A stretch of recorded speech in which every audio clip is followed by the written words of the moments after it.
कृषी जलसंजीवनी योजनेच्या अंतर्गत ताकाळी, म्हैसाळ, टेंभू या सगळ्या सिंचन योजनांचं कामे अशा जवळपास 20,000 कोटी रुपये मंजूर झाले.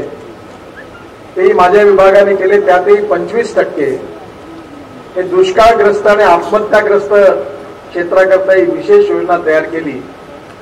कारण मी अनुभव करतो की आमच्याकडे विदर्भात देखील किती मोठ्या प्रमाणात शेतकऱ्यांनी आत्महत्या केल्या आणि म्हणून या योजनेच्या अंतर्गत 20,000 कोटी रुपये मंजूर केले. त्यातले 25% नाबार्ड, 25% भारत सरकारकडून अनुदान आणि 75% नाबार्डचं कर्ज. सांगली जिल्ह्यामध्ये या योजनेमध्ये ताकारी व म्हैसाळ हा जो प्रकल्प मंजूर करण्यात आला त्याची सुधारित किंमत 2,091 कोटी असून त्यामध्ये केंद्र शासनाचा 25% हिस्सा आहे आणि 75% नाबार्डचं कर्ज आहे. अजून हा प्रकल्प किती पूर्ण झाला? माझ्यापाशी असलेल्या आकडेवारीप्रमाणे 60,000 हेक्टर म्हणजे 1.5 लाख एकर जमीन जवळपास सिंचनाखाली येणार आहे.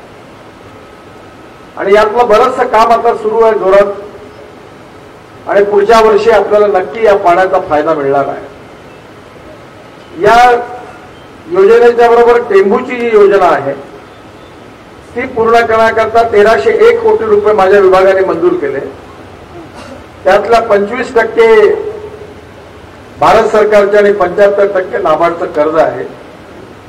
त्यातून 1 लाख हेक्टर म्हणजे 2.5 लाख एकर जमीन पाण्याखाली येणार आहे आणि त्यामुळे सांगली, सोलापूर जिल्ह्यातल्या दुष्काळग्रस्त भागातील शेतकऱ्यांना पाणी मिळणार हा त्यातला मोठा फायदा होणार आहे. विटा व या भागातील क्षेत्रातील शेतकऱ्यांसाठी खानापूर, तासगाव कालव्याचं काम सुरू असून मी माझ्या विभागात असा निर्णय घेतला की आता आपण कॅनॉल नाही बांधायचा, कॅनॉलच्या ऐवजी पाईपलाईन वापरायची आणि त्याच्या वितरण प्रणालीचं काम आता 1 वर्षात पूर्ण होणार आहे आणि त्यामुळे विटा या भागात 50,000 एकर जमीन पाण्याखाली येणार आहे. ही निश्चितच खूप अतिशय आनंदाची आणि अभिमानाची गोष्ट आहे आणि मला विश्वास आहे की आपण सगळेजण या पाण्याचा ड्रीपद्वारे जो उपयोग केला तर पाण्याचा वापर 3 पटीने वाढणार आहे आणि उत्पादन 2.5 पटीने वाढणार आहे. सांगोला विधानसभा क्षेत्रात देखील टेंभू उपसा सिंचन योजनेच्या अंतर्गत 50 किलोमीटरच्या पाईपलाईनचं काम, वितरण प्रणालीचं काम पूर्ण झालेलं आहे. काही आता येत्या 3-4 महिन्यात पूर्ण होणार आहे आणि त्यामुळे जवळपास 25,000 एकर जमीन पाण्याखाली येणार आहे. तिथेही त्याचा फायदा होणार आहे. सांगली जिल्ह्यात रस्त्यांकरता मी 7,500 कोटी रुपये दिले आहे. पण आता रस्त्याबद्दल मला काही बोलायची गरज नाही कारण तुम्ही जाता तिथेच रस्त्याची कामं सुरू आहेत. माझ्या विभागामध्ये मी 17 लाख कोटी रुपयाची कामं केली. 17 लाख कोटी. मी खोकळा मारणारा नेता नाही आहे. पत्रकारांनी माझे आकडे नीट लिहून घ्यावे आणि एकही आकडा चुकला तर ब्रेकिंग न्यूज लावावी, बॉक्स ऍटम टाकावा, हरकत नाही. मी खोटं बोलत नाही, खोटं आश्वासन देत नाही. जे बोललो तेच करणार आहे आणि जे करीन तेच तुम्हाला सांगणार आहे. आणि म्हणून आज या क्षेत्रामध्ये जे रस्ते बनवून झाले 17 लाख कोटी रुपयाचे रस्ते, 17 कामं माझ्या विभागात झाली. त्यात 11 लाख कोटी रुपयाचे रस्ते आहेत. आणि केवळ सांगली जिल्ह्यात नाही, तुम्ही देशात कुठेही जा, भगवान गौतम बुद्धांचा जन्म ज्या ठिकाणी झाला, त्यांना जिथे बुद्ध धर्माची प्रेरणा मिळाली, जिथे त्यांनी बुद्ध धर्माचं कार्य केलं आणि एवढंच नाही तर जिथे त्यांचं महापरिनिर्वाण झालं, असं बिहार आणि उत्तर प्रदेशच्या 10 प्रमुख गावांना जोडणारा मी 10,000 कोटी रुपये खर्च करून बुद्ध सर्किटच्या नावाने नवीन योजना सुरू केली आणि 70% काम पूर्ण केलं. आताच मी एक 10-15 दिवसापूर्वी लॉर्ड बुद्ध चॅनलवर होतो आणि मी या सगळ्या कामाची कल्पना दिली. त्यावेळी माझ्या समोर सारनाथ मधले 2 बौद्ध भिक्खू बसले होते आणि त्यांनी लगेच मला थांबवलं आणि ते उभे झाले. मला असं वाटलं की ते मला काही प्रश्न विचारण्याकरता उभे आहे, पण त्यांनी त्या ठिकाणी सांगितलं की गडकरी साहेब सांगतात त्यापेक्षा जास्त कामं झालेली आहे आणि सगळी कामं पूर्ण झालेली आहे. आणि त्यांनी असं सांगितलं की भगवान गौतम बुद्धांना त्यांच्या महापरिनिर्वाणानंतर या 10 गावांचे रस्ते बांधून जगातल्या बुद्ध धर्मीय लोकांकरता त्यांचं दर्शन घेण्याचा मार्ग गडकरी साहेबांनी खुला करून दिला. याबद्दल आम्ही सगळेजण त्यांचं आभार मानतो, धन्यवाद देतो. राम जानकी सर्किट, अयोध्येत प्रभू रामचंद्रांचा सगळा संबंध अयोध्येशी होता. सीतामाईचा जन्म जिथे झाला ती सीतामढी, सर्व ठिकाणी राम जानकी सर्किट म्हणून आम्ही 15,000 कोटी रुपयाचे रस्ते बांधले. आणि सगळ्यात महत्वाची गोष्ट म्हणजे तुम्ही दरवर्षी बद्रीनाथ, केदारनाथ, गंगोत्री, यमुनोत्रीला फक्त 4 महिनेच जाता. आणि विशेषतः मी मंत्री झाल्यानंतर मला या गोष्टीची खंत होती की ज्यावेळी आकाशामध्ये बादल फाटतो, पूर येतो, पाऊस पडतो, तेव्हा हजारो लोक मृत्युमुखी पडतात. कारण बद्रीनाथ, केदारनाथ, गंगोत्री, यमुनोत्रीला जाणारे रस्ते हे नदीच्या काठावरून जातात. आणि म्हणून त्यावेळी मी जगातले कन्सल्टंट इंजिनियर्स बोलवले आणि बद्रीनाथ, केदारनाथ, गंगोत्री, यमुनोत्रीला जाणारा नवीन रस्ता बांधायला घेतला. 12,000 कोटी रुपये खर्च करून 900 किलोमीटरच्या रस्त्याचं नवीन वायडक्ट्स आहेत, टनेल्स आहेत. आणि हा रस्ता जवळपास 70% बांधून पूर्ण झाला. आणि मी तुम्हाला सगळ्यांना सांगतो की पुढल्या वर्षीपासून तुम्ही 4 महिने नाही, वर्षभर केव्हाही 4 धाम यात्रा करू शकाल असा सुंदर रस्ता बांधलेला. मानस सरोवरला जायचं असेल तर नेपाळमध्ये किंवा चीनमध्ये जावं लागायचं. मी उत्तराखंडच्या पिथोरागड पासून नेपाळ आणि चीनच्या सीमेच्या जवळ मानस सरोवरचा रस्ता बांधायला घेतला. तिथे -12 डिग्री टेम्परेचर आहे. MiG-26 हेलिकॉप्टर म्हणून आता मशीन उतरवले आहे आणि त्या रस्त्याचं काम 70% पूर्ण झालेलं आहे.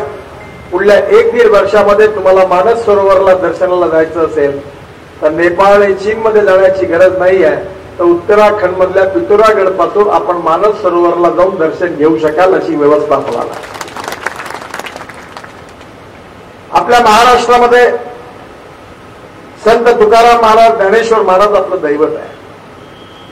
त्यामुळे देहू पासून पंढरपूर पर्यंत आणि आळंदी पासून पंढरपूर पर्यंत हा जो पालखी मार्ग आहे, जवळपास 8,000 कोटी रुपये खर्च करून निवडणूक संपल्यानंतर माननीय मुख्यमंत्री आणि मी या कामाचं सुरुवात करणार आहे. मी त्यांना म्हटलं होतं की आपण इलेक्शनच्या आधी सुरू करू, पण टेंडर झाले होते. पण ते मला म्हणाले की काही आपण कामं पुढच्या याच्यासाठी ठेवू, लोकसभा झाल्यावर करू. आणि या मार्गाची एवढी सुंदर मार्ग आहे की याच्या बाजूला आपल्या वारकऱ्यांकरता जे पायी जातात, चपला घालत नाही, त्यांना अशा टाईल्स जोडून 2-2, 4 लेन सिमेंट कॉन्क्रीटचे आहे आणि बाजूला वारकऱ्यांकरता टाईल्स लावल्या आहेत. त्याच्यामध्ये गवत आहे. आणि ज्यावेळी आपले वारकरी देहू आणि आळंदीवरून पंढरपूरला जातील तेव्हा त्यांचे पाय जळणार नाही, कारण त्यांचे पाय गवतावर पडतील अशी व्यवस्था केली आहे. हा 8,000 कोटी रुपयाचा रस्ता बांधलेला. शेगाव पासून पंढरपूर पर्यंत 4 लेन सिमेंट कॉन्क्रीटचा जवळपास पालखी मार्ग पूर्ण झालेला आहे. पैठण पासून पंढरपूर पर्यंतचा मार्गाचं काम सुरू झालेलं आहे, ते अर्ध पूर्ण झालेलं आहे. गाणगापूर, तुळजापूर, अक्कलकोट, पंढरपूर, आपण कुठल्याही ठिकाणी जा, सर्व ठिकाणी रस्त्याची कामं सुरू आहे. 5 लाख कोटी रुपयाचे रस्ते महाराष्ट्रात बांधणं सुरू आहे. 1 लाख कोटी रुपये पोर्टमध्ये काम झालेलं आहे. आणि या देशामध्ये 1 लाख कोटी रुपये वॉटर रिसोर्सेस आणि नमामि गंगेमध्ये काम झालं. तुम्हाला माहिती आहे की आपली गंगा आपल्या सगळ्यांची आस्था आणि श्रद्धेची प्रतीक आहे. पण गंगा सिनेमा आला होता राज कपूरचा, राम तेरी गंगा मैली, आणि म्हणून लोक अतिशय वाईट स्थिती होती. मागच्या कुंभमध्ये मॉरिशसचे प्रधानमंत्री आले होते आणि त्यांनी तिथे स्नान करण्याकरता कुंभामध्ये आले पाहिलं पाणी एवढं घाण होतं की ते स्नान न करता चालले गेले. पण आम्ही गंगेला शुद्ध करण्याकरता माझ्या विभागाने 30,000 कोटी रुपयाचे प्रकल्प हातात घेतले. त्यातले 30% प्रकल्प पूर्ण केले आणि ई फ्लो म्हणजे ठिकठिकाणी गंगेमधला पाण्याचा फ्लो पण वाढवला आणि त्यामुळे अविरल आणि निर्मल गंगा झाली. केवळ 30% काम आम्ही केलं. यावर्षी 20 कोटी लोक आले होते. त्यांनी गंगेमध्ये स्नान केलं आणि एवढे खुश झाले की त्यांनी मोदींना, मला आणि आमच्या विभागाला खूप खूप आशीर्वाद दिले. यावेळी पहिल्यांदा गंगा अविरल होती आणि शुद्ध होती. प्रियंका गांधी अलाहाबाद वरून वाराणसीला नावे बसून गेल्या. आमच्यावर टीका जरूर त्यांनी केली, पण मी विचारलं की आम्ही अलाहाबाद ते वाराणसी मी जर जलमार्गच बांधला नसता तर तुमची नाव कशी गेली असती. आणि तुम्ही गंगेचं पाणी पिल्या.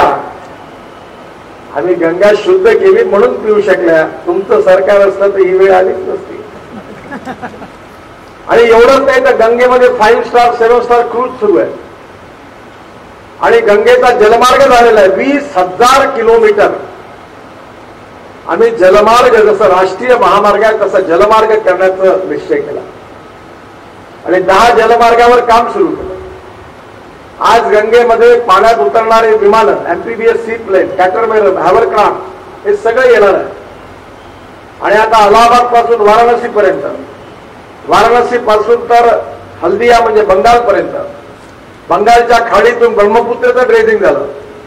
आणि मी तर बांगलादेशमध्ये जाऊन चितगाव आणि मुंगली पोर्टलाही ड्रेजिंग केलं. त्यामुळे आता शेतकऱ्यांचा माल हा वाराणसी पासून तर बांगलादेश म्यानमार पर्यंत जाऊ शकून एक नवीन व्यापाराचं दालन खुललेलं आहे. एवढ्या प्रगती आणि विकासाकरता, देशाकरता त्याचा उपयोग होणार आहे. जर आपण रस्त्यावरून जात असू तर 10 रुपये खर्च आहे, रेल्वेने जाऊ तर 6 रुपये खर्च आहे आणि पाण्यावरून जाऊ तर फक्त 1 रुपया खर्च आहे. चीनची प्रगती आणि विकास होण्याचं कारण त्यांची लॉजिस्टिक कॉस्ट 8 ते 10% आहे आणि भारतामध्ये लॉजिस्टिक कॉस्ट 18% आहे. युरोपमध्ये 12% आहे. आणि जर 20,000 किलोमीटरचे जलमार्ग जर झाले तर मी तुम्हाला विश्वासाने सांगतो आणि आपली लॉजिस्टिक कॉस्ट 12% आली तर आपली निर्यात वाढल्याशिवाय राहणार नाही. जसं बाबासाहेब सांगून राहिलेले आहेत की आपण पाण्यावरून भाजी पाला, फळं, फुलं, द्राक्ष, सगळं, कांदे, हे सगळं आपण एक्सपोर्ट करू शकू. इकॉनॉमिक व्हायबिलिटी राहील आणि शेतकरी आणि शेतमजुरांची प्रगती आणि विकास झाल्याशिवाय राहणार नाही. मगाशी मी सांगितल्याप्रमाणे नद्यांचं पाणी समुद्रात वाहून जातं. आपल्या इथे गोदावरीला आंध्र प्रदेशमध्ये मी 60,000 कोटी रुपयाचं पोलावरम नावाचं धरण बांधतो आहे आणि या धरणामध्ये हे धरण आता 60% काम पूर्ण झालेलं आहे. पण गोदावरीचं 1100 TMC पाणी समुद्रात वाहून जातं. त्याच्यावर कोणी चर्चा करत नाही, त्याच्यावर टीव्हीवर कार्यक्रम होत नाही, वर्तमानपत्रात कोणी लेख लिहित नाही. पण तामिळनाडू आणि कर्नाटकमध्ये भांडार फक्त 45 TMC करतात. आणि म्हणून आम्ही 36 प्रकल्प, नदी जोड प्रकल्प घेतलेले आहेत. महाराष्ट्रातले पण 2 प्रकल्प घेतले आहेत. मराठवाडा 100% सुजलाम सुफलाम झाल्याशिवाय राहणार नाही. दमणगंगा आणि पिंजर हा एक प्रकल्प गुजरातच्या सीमेवर जे पाणी समुद्रात वाहून जातं ते आम्ही एक धरण बांधून थांबवणार आहे आणि ते पाणी गोदावरीत सोडून जायकवाडी पूर्ण 100% भरल्या जाईल आणि अहमदनगर आणि पूर्ण मराठवाड्यामध्ये 100% पाणी मिळणार आहे. आणि दुसरं तापी, नार, नर्मदा हा जळगाव जिल्ह्याकरता, जळगाव, नंदुरबार, धुळे आणि नाशिक, मालेगाव या भागात पाणी मिळणार आहे. असे 2 प्रकल्प त्या 36 मध्ये हातात घेतले आहेत. मी आता तुमचं बाबासाहेब बिलकुल खरं आहे. मला कालच 4 दिवसापूर्वी मी आणि तामिळनाडूचे मुख्यमंत्री दिवसभर तामिळनाडूमध्ये फिरलो. मला तामिळनाडूमध्ये, केरळमध्ये प्रत्येक ठिकाणी हार घालण्याकरता मराठीत बोलणारे सांगली जिल्ह्यातले सोन्या चांदीचं काम करणारे लोक. आम्ही सांगलीचे आहोत. गडकरी साहेब जय महाराष्ट्र असा आवाज देतात. आपल्या जिल्ह्यातले खरोखर लोक दक्षिणेतल्या प्रत्येक गावात आहेत आणि मी स्वतः हिंडलो तर मी बघितलंय. मला तामिळनाडूच्या मुख्यमंत्र्यांनी सांगितलं की माझ्या घरी 2 फोटो आहेत. एक जयललितांचा आहे आणि दुसरा तिरुपती बालाजीचा आहे. आणि तिसरी जागा मी खाली ठेवलेली आहे. मी म्हटलं ही कोणाकरता ठेवली आहे? ती म्हणे तुमच्याकरता ठेवली आहे. म्हटलं माझा फोटो लावायचं कारण काय? म्हणे तुमची जी योजना आहे की गोदावरीचं बॅकवॉटर तिथून घ्यायचं कृष्णेचं पाणी घ्यायचं पेन्नारमध्ये आणि पेन्नारचं पाणी घ्यायचं कावेरीमध्ये आणि ते तामिळनाडूच्या तेलपर्यंत जाणार आहे 400 TMC पाणी आणि त्यामुळे कर्नाटक आणि तामिळनाडूचा पाण्याचा प्रश्न निकालात निघणार आहे आणि शेतकऱ्यांना पाणी मिळणार आहे. आणि म्हणून पाणी धावणाऱ्या पाण्याला चालायला लावा, चालणाऱ्या पाण्याला थांबायला लावा आणि थांबलेल्या पाण्याला जमिनीला प्यायला लावा. गावातलं पाणी गावात, शेतातलं पाणी शेतात, घरातलं पाणी घरात. पाणी अडवा, पाणी जिरवा. आणि यावर्षी मी वॉटर रिसोर्सेस मंत्री म्हणून देशात जेव्हा बक्षिसं वाटली तेव्हा मला या गोष्टीचा खूप आनंद झाला की त्यातली 60% बक्षिसं महाराष्ट्राला मिळाली. ही अतिशय गौरवाची गोष्ट. आणि मी आता माझ्या विभागात पाणी म्हणजे रोड मिनिस्ट्री वेगळी, जल मिनिस्ट्री वेगळी. पण मी आता आपल्या या रस्त्यावर हा जो सांगोल्याचा रस्ता आहे त्यावर 5 ब्रिज कम बंधारे बांधणार आहे. म्हणजे ब्रिजही आहे आणि बंधाराही आहे. तिथे पाणी अडवणार आहे आणि हे पाणी आपल्या शेतकऱ्यांकरता आणि गावात पिण्याकरता उपलब्ध होणार आहे. बांधवांना बहिणींनो, आपला देश बदलतो आहे, देशाचा विकास होतो आहे. आज शेतकरी अडचणीतून चाललेला आहे आणि याचं कारण ही समस्या आपण समजून घेण्याची आवश्यकता आहे. सोयाबीनचा भाव ठरवणं कुठल्याही सरकारच्या हातात नाहीये. आता ग्लोबल इकॉनॉमी आहे. सोयाबीनचा भाव अर्जेंटिना ठरवतं, साखरेचा भाव ब्राझील ठरवतं आणि त्याचबरोबर पामोलिन ऑइलचा भाव मलेशिया ठरवतं, मक्याचा भाव अमेरिका ठरवतं.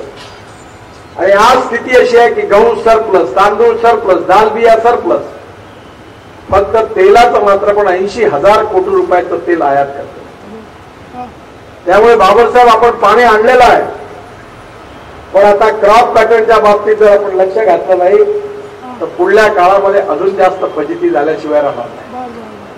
मी त्यांना आता गाडीत सांगितलं की आज ब्राझीलमध्ये 20 रुपये किलो साखर आहे आणि 20 रुपये किलो साखरेचा भाव असतानाही 34 रुपये किलो साखरेचा भाव पकडून आम्ही तुम्हाला उसाचा दर देतो आहे.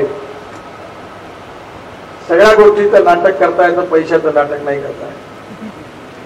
आणि त्यामुळे साखर सरप्लस आहे. आणि म्हणून भारत सरकारने आम्ही ज्या 5 योजना, 5 पॉलिसी डिसिजन घेतलेले आहे त्याचं क्रियान्वयन करण्याची गरज आहे. पहिली गोष्ट, आपण उसाच्या मोलॅसिस पासून, मळीपासून इथेनॉल तयार करतो. आता ते तर आपण करत होतो. आम्ही त्याला आता नवीन धोरण केलं, बी हेवी मोलॅसिस. म्हणजे 1 टन उसापासून जर 4% मळी निघणार असेल तर आता 6% मळी निघेल. साखरेच्या ऐवजी त्या साखरेचं रूपांतर मळीत होईल आणि मळीपासून इथेनॉल तयार होईल. तिसरी गोष्ट, आम्ही निर्णय घेतला की उसाच्या रसापासून डायरेक्ट इथेनॉल होईल. आणि मी तेच आपल्याला आग्रहाने सांगतो की आता साखर तयार करू नका. राजू शेट्टींना मी खूप समजावून सांगितलं की तुम्ही साखर कारखान्याच्या संबंधाला असलेले प्रश्न समजावून घ्या. शेतकऱ्याचं कल्याण झालंच पाहिजे, शेतकऱ्याला पहिले पैसे मिळाले पाहिजे, पण सोन्याचं अंड देणारी